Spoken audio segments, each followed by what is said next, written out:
Alhamdulillah, alhamdulillahilladzi bi ni'matihi tatimmus shalihat wa bi fadlihi tatanazzalul khairat wal barakat wa bi 'izzatihi tatahaqqaqul a'zam wal maqasid. Allahumma salli wa sallim wa barik ala sayyidil mustafa Muhammad wa ala alihi wa ashabihi alladhina arsyadahumullahu wa hada. Asyhadu an la ilaha illallah wa asyhadu anna Muhammadan abduhu wa rasuluh. Allahumma salli wa sallim wa barik ala sayyidil mursalin Muhammad wa ala alihi wa ashabihi ajma'in. Qala ta'ala fi kitabihil karim, a'udzu billahi minasyaitonir rajim. Bismillahirrahmanirrahim. Ya ayyuhalladzina amanu taqullaha haqqa tuqatih wa la tamutunna illa wa antum muslimun. Wa qala ya ayyuhan nasu taqu rabbakumul ladzi khalaqakum min nafsin wahidah wa khalaqa minha zawjaha wa batha minhuma rijalan katsiran wa nisaa'a wattaqullaha alladzi tasaaluna bihi wal arham innallaha kana 'alaikum raqiba. Wa qala ya ayyuhalladzina amanu taqullaha wa qulu qawlan sadida yuslih lakum a'malakum wa yaghfir lakum dzunubakum wa man yuti'illaha wa rasulahu faqad faza fawzan 'azima. Jamaah Jumat rahimakumullah, tentu kita bersyukur kepada Allah Subhanahu wa taala bahwa Allah masih memberikan kepada kita berkahnya, rahmatnya, taufiknya, kesempatan untuk satu saat nanti pulang berhadapan dengan Allah dalam keadaan sejahtera, bahagia selamanya, tidak ada penderitaan lagi, tidak ada kesengsaraan lagi, tidak ada keterbatasan lagi. Salah satu ciri dari orang-orang yang bertakwa adalah wabil akhirati hum yuqinun,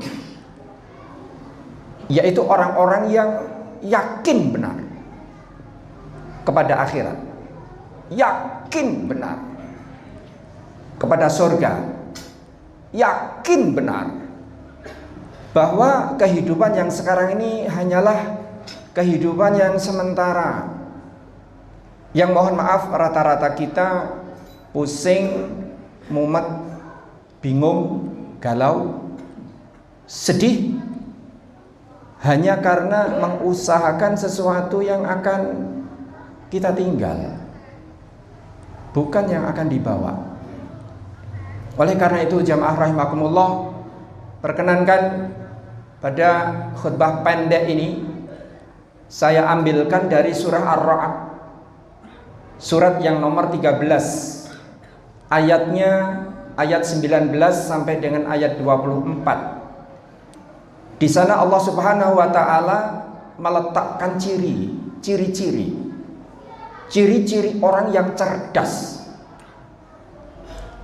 Mulai dari ayat ke-19, Allah Subhanahu wa taala menerangkan, a'udzubillahi minasyaitonirrajim, bismillahirrahmanirrahim. Afaman ya'lamu annama unzila ilaika mir rabbikal haqq kaman huwa a'ma. Apakah orang yang mengetahui bahwa apa yang diturunkan oleh Allah Ta'ala itu adalah kebenaran dibandingkan dengan orang yang buta? Apakah kamu mengetahui perbandingan antara orang yang tahu bahwa Al-Quran itu benar dengan orang yang buta? Apa bedanya? Seolah-olah Allah bertanya begitu. Jawabannya pasti berbeda. Orang yang tahu, faham, yakin bahwa Al-Quran itu yang telah Allah turunkan, dibandingkan dengan orang yang buta. Buta hatinya, buta ketidakyakinannya terhadap Al-Quran. Jawabannya pasti beda. Innama yatadzakkaru ulul albab. Sungguh bahwa orang yang ingat, orang yang paham, orang yang bisa membedakan antara wong sing ngerti Quran, wong sing paham Quran, sama orang yang tidak paham Quran, sama orang yang tidak mau melaksanakan Al-Quran, itu beda. Maka kemudian Allah Ta'ala di dalam ayat ke-19 ini menutup dengan kalimat pendek sekali, innama yatadzakkaru ulul albab. Maka sungguh hanya orang-orang yang punya nalar, hanya orang-orang yang cerdas saja yang kemudian dia mau mengakui Al-Quran sebagai kitabnya, sebagai keyakinan hidupnya, sebagai hidayahnya, sebagai pegangannya. Pada ayat ke-20 Allah kemudian menerangkan siapakah ulul albab ini, siapakah orang-orang yang cerdas ini.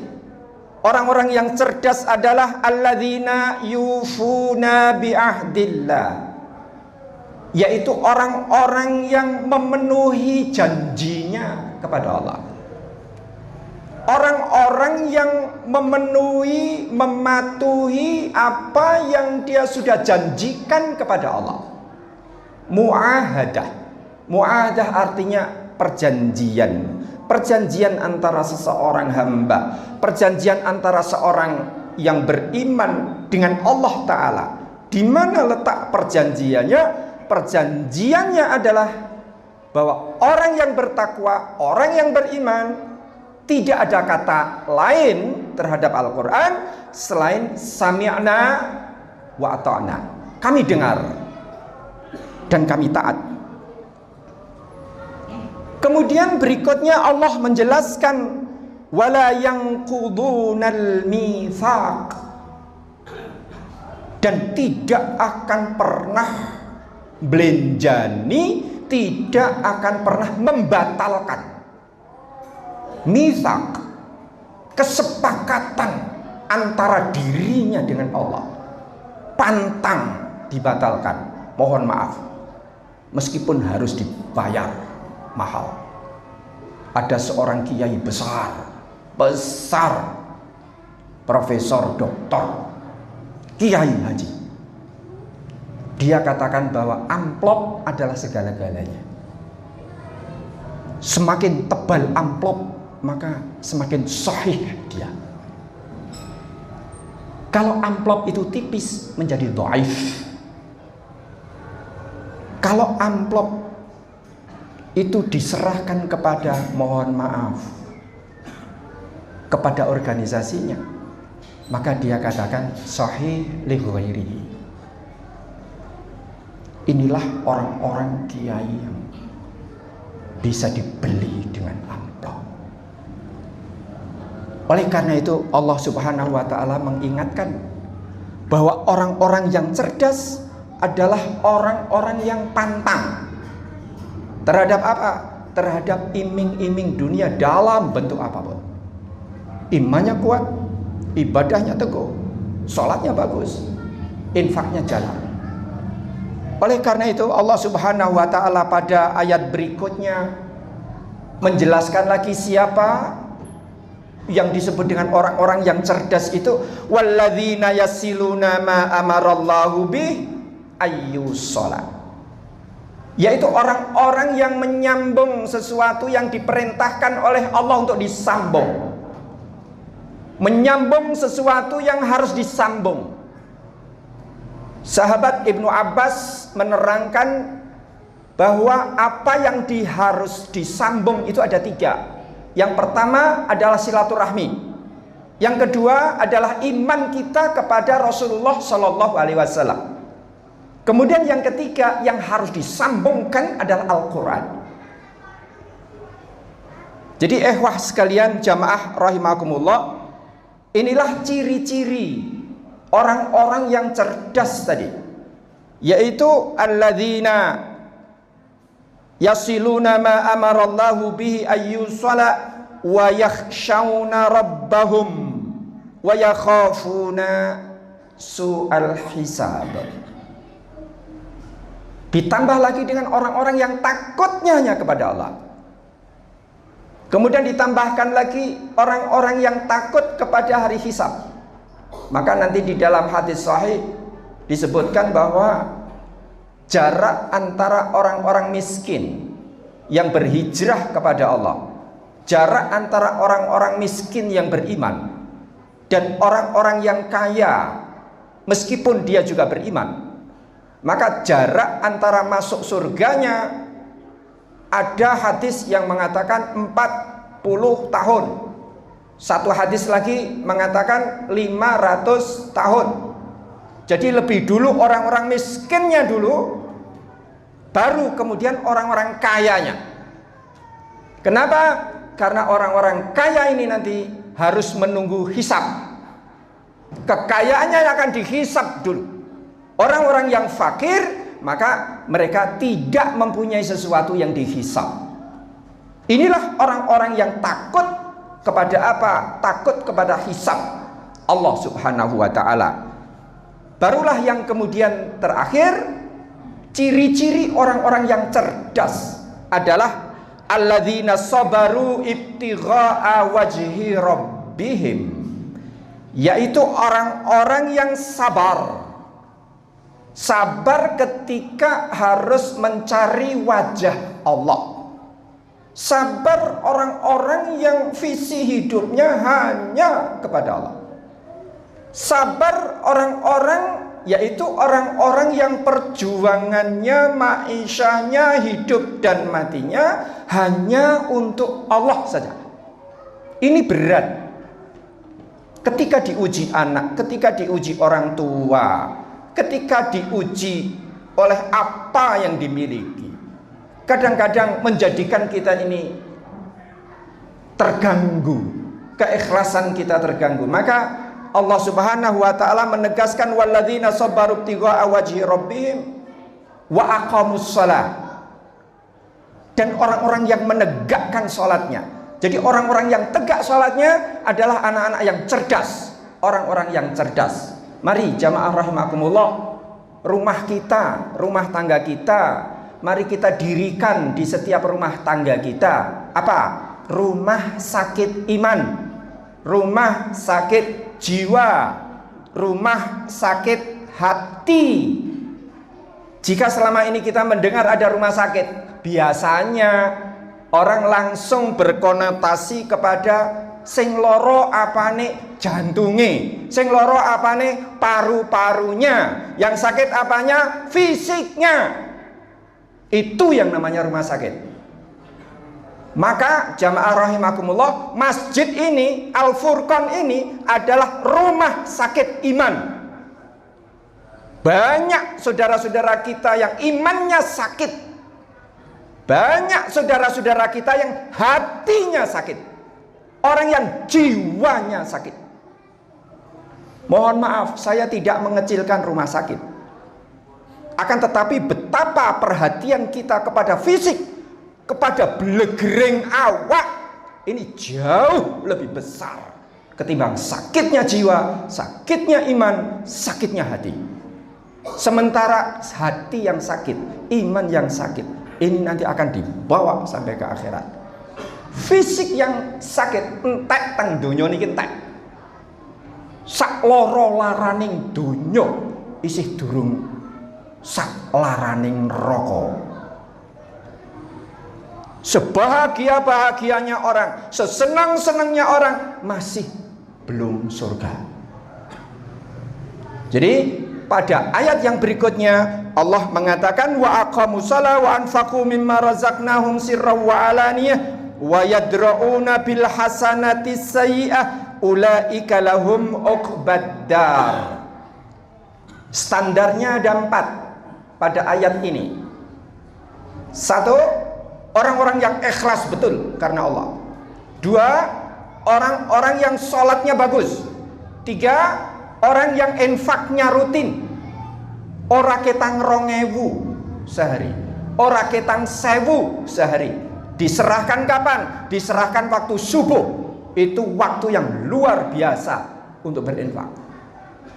Kemudian wayadra'unal hasanah, yaitu orang-orang yang mempercepat, mensegerakan diri. Wayadra'una bil hasanatis sayyi'ah, orang yang mensegerakan diri melakukan kebaikan. Kapan?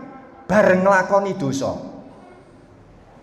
Kebaikan adalah sebagai penebus dari jika kita melakukan kesalahan. Sahabat Umar bin Khattab pernah 1 rakaat tertinggal di sholat asar. Kemudian menghadap Rasulullah Shallallahu Alaihi Wasallam, wahai Rasulullah, saya celaka. Kenapa? Ini tadi saya tertinggal 1 rakaat sholat asar. Maka apa yang kemudian harus aku lakukan? Famada asna. Umar bin Khattab bertanya, famada asna, lalu saya harus melakukan apa? Rasulullah mengatakan, masyikta, terserah kamu. Umar bin Khattab kemudian mewakafkan 1 kebun terbaik, diwakafkan kepada masjid, diwakafkan kepada Rasulullah Shallallahu Alaihi Wasallam. Hanya tertinggal 1 rakaat. Inilah hebatnya para sahabat di masa itu. Wayadra'una bil hasanatis sayyi'ah. Maka orang-orang yang seperti ini akan mendapatkan apa? Akan mendapatkan ganjaran terbaik di sisi Allah Subhanahu wa taala. Yang lebih hebat lagi adalah orang-orang yang seperti ini akan mempunyai hak. Mempunyai hak apa? Mempunyai hak tarik. Bisa narik atas, bisa narik samping, bisa narik bawah. Kemana? Ke surga bersama-sama. Man sholaha min abaihim, mbah gombah kalih kula mbah, tarik. Kenapa? Karena kesalihan itu tadi. Bapaknya ditarik, ibunya ditarik, kakeknya, neneknya, canggahnya, go mbah canggah, derek kulo. Kenapa? Karena yang disebut kulo itu memenuhi syarat, diparingi tali dening Allah Ta'ala. Supaya apa? Supaya bisa geret yang atas. Waman sholaha min azwajihim, begitu juga dari istri-istrinya bisa dibawa menghadap Allah bersama-sama ke surga. Wa dzurriyyatihim, dan anak turunnya. Le, nduk, yuk melu bapak. Yuk putu, yuk do melu mbah. Ayo tak cangking bareng si mbah masuk surga bersama-sama. Sampai kemudian malaikat akan mengatakan, wal malaikatu yadkhuluna alaihim min kulli bab. Malaikat kemudian akan menyambut datang, menyambut kita semua jamaah Jum'ah yang sekarang ini. Mudah-mudahan kita termasuk di dalam orang-orang yang mempunyai hak tarik itu tadi. Malaikat akan mengatakan, salamun alaikum bima sabartum fa ni'ma uqbad dar. Selamat, kalian selamat, hebat, luar biasa. Karena dulu ketika kamu di dunia pernah bersabar di dalam ikhlas kepada Allah, bersabar di dalam memenuhi janji kepada Allah, bersabar di dalam tidak pernah melakukan pengkhianatan kepada Allah, bersabar ketika harus sholat pagi-pagi subuh harus keluar dari rumah, sholat infak juga harus bersabar di sana, bersabar juga ketika ada dosa kesalahan kemudian ditutup dengan kebaikan yang lebih baru. Jamaah rahimakumullah, demikianlah mudah-mudahan apapun yang terjadi di sekeliling kita tidak akan mengalahkan fokus kita kepada Allah Ta'ala. Bisa dipelajari sekali lagi, barangkali nanti bisa dikajikan di majelis taklim, di rumah sakit iman. Saya akan lebih suka mengatakan rumah sakit iman. Majelis taklim pengajian adalah rumah sakit iman, rumah sakit hati, rumah sakit jiwa. Jadi sesungguhnya yang disebut-sebut sebagai rumah sakit jiwa itu mana? Majelis taklim, masjid, pengajian. Mari ini kita ramaikan. Mudah-mudahan Allah Subhanahu wa Ta'ala masih berkenan untuk melimpahkan rahmatnya, taufiknya, barokahnya kepada kita sekalian. Barakallahu li wa lakum fil Qur'anil azim wa nafa'ani wa iyyakum bima fihi minal ayati wa dzikril hakim. Aqulu qawli hadza fa astaghfirullah li wa lakum wa qur rabbi ighfir warham wa anta khairur rahimin.